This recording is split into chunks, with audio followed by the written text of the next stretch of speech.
Vers le dimanche 15 juin, fête de la Sainte Trinité.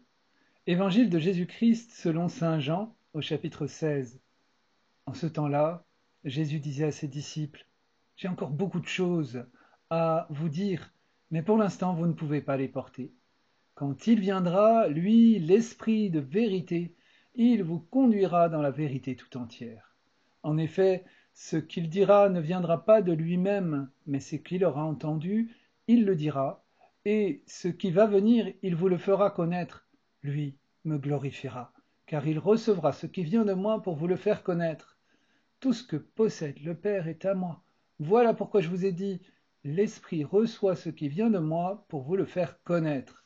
Acclamons la parole de Dieu. La Trinité, l'intimité de Dieu offerte en partage. La Trinité, notre vie et notre destinée.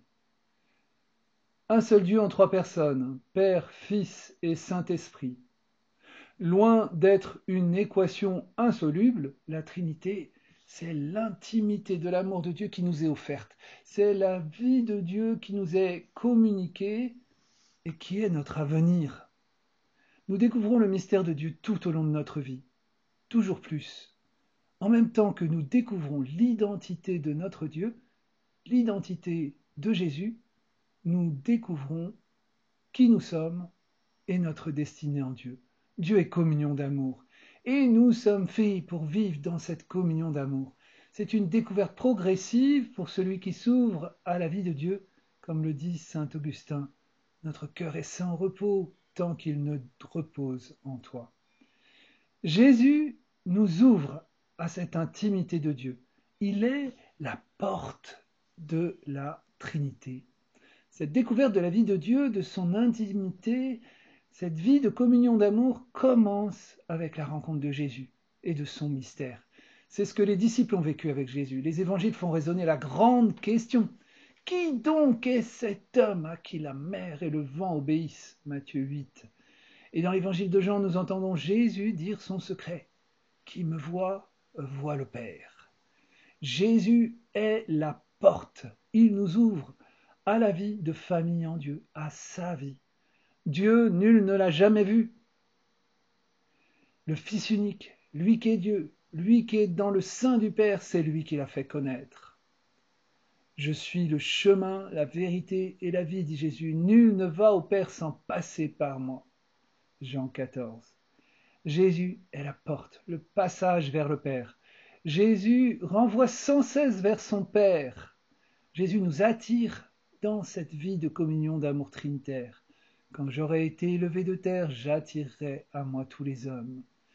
C'est comme dans une pièce sombre, une porte qui est ouverte et qui fait entrer la lumière du soleil. Je suis passé, j'ai vu de la lumière et je suis entré, dit-on en riant.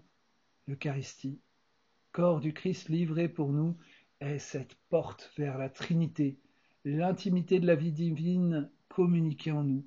C'est ce que montre notamment la si belle icône de la Trinité de Roublev, avec cette coupe eucharistique en son centre. L'Esprit Saint atteste la vérité qu'est Jésus en nous. Personne n'est capable de dire Jésus est Seigneur sinon dans l'Esprit Saint. 1 Corinthiens 12, voilà ce que dit saint Paul. L'Esprit de vérité nous enseigne, nous conduit vers cette vérité tout entière. L'Esprit de vérité atteste à notre esprit que Jésus est vraiment Dieu, qu'il est la révélation de Dieu, qu'il est Dieu, la porte du Père qui s'est fait homme. L'Esprit nous dit au plus profond de nous-mêmes, c'est vrai, il est l'amen de Dieu proclamé en nous. Il dit en même temps que Jésus est la révélation de Dieu et que nous sommes en Jésus, enfants de Dieu.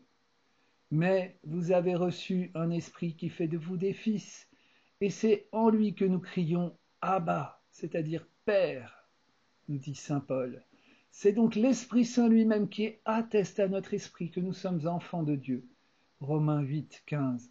C'est un double mouvement de l'Esprit Saint en nous, vers Jésus et vers le Père. Il nous ouvre à l'identité de Jésus, à son mystère, et à notre propre identité de fils, de fille de Dieu, et à notre destinée de vie de famille en Dieu. L'enseignement de l'Esprit Saint se fait en nous progressivement. Il est le merveilleux conseiller dont parlait Isaïe, le pédagogue de Dieu en nous, qui nous ouvre à l'intimité de Dieu. La Trinité, c'est la vie de l'Église, c'est l'avenir du monde. La Trinité est au cœur de la vie de l'Église. L'Église est appelée à être comme une icône de la Trinité, une icône comme une fenêtre ouverte sur la vie trinitaire, icône de la vie de communion dans l'amour. C'est pourquoi le pape François dit « l'Église est synodale ou elle n'est pas ». C'est-à-dire que l'Église est appelée dans toutes ses relations internes, les relations des chrétiens entre eux, à manifester une vie de communion dans la différence. Et tous ces membres différents sont appelés à ne faire qu'un dans l'amour. C'est l'image du corps que saint Paul prend pour parler de l'Église. Nous sommes le corps du Christ. Chacun de nous est un membre de ce corps. 1 Corinthiens 12. C'est la grâce que nous sommes appelés à vivre dans nos petites fraternités missionnaires et pour laquelle Jésus prie pour que chacun de nous, nous vivions cela en lui. C'est la prière de Jésus pour toute l'humanité.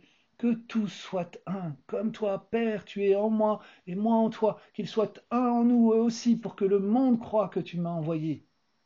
La fraternité en Christ est une expérience trinitaire, une expérience de communion dans l'amour où chacun, avec son caractère unique, trouve sa place dans la fraternité.